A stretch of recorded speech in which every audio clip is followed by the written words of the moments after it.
The World Health Organization notes that anxiety is now the most commonly diagnosed mental health condition in the global north, surpassing depression in some national studies. I have anxiety, a lot of my friends have anxiety, even my cats have been diagnosed with anxiety. Is anxiety so common, so diffuse a term now that it has become divorced from its original meaning? Or instead, when enough people in a culture or a society share a pathology, should we ask bigger questions about the roots of psychogenetic illness? On one hand, in many ways, anxiety could be theorized as a rational response to a capitalistic society built on neoliberal precarity. You're anxious about illness, about losing your job, about becoming homeless. And the less safety nets, the more anxious you are. But turning that response into a diagnostic does a specific kind of work within the state. I come from a critical security studies background, so I'm very interested in questions of nation, war, and militarization.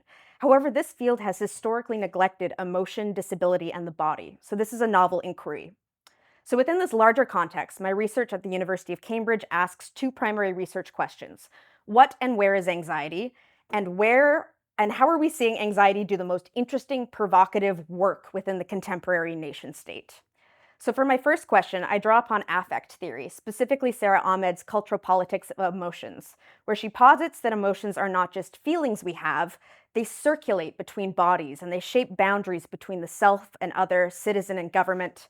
She explores a number of examples, how fear sticks to racialized bodies, how hate binds figures into collectives of shame, how public stories of pain frame nationhood and the state.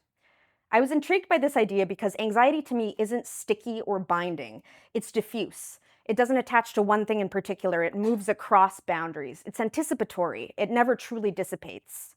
Freud, for example, noted that while fear targets a known danger, anxiety has a quality of indefiniteness and lack of object.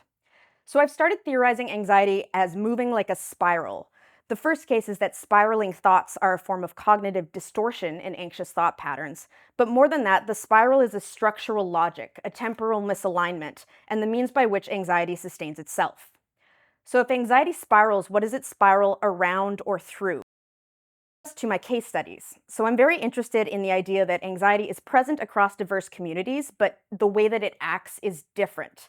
So for instance, my cat's deep anxiety about our air conditioner repair guy probably differs from my uncles who live in a shack in the Albertan forests because they don't trust the government. So I basically pose that anxiety is a negative anticipation of endings, in its most extreme form, a doomsday.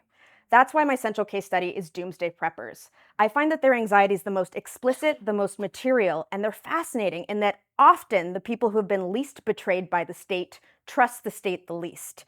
They're also my literal family, and a movement that is gaining increasing cultural cachet. Almost done. So my research traces this idea of prepper anxiety logics to two central sites, the historical site of the Cold War and the material site of the bunker. So you can see here we have Freud and Foucault hanging out in a 1950s diagram of an American nuclear bunker.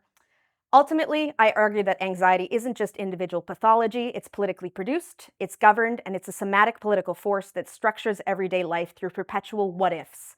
In other words, our body's biological anxious nervous systems intimately reflect the structuring nervous systems of politics, nationhood, and violence.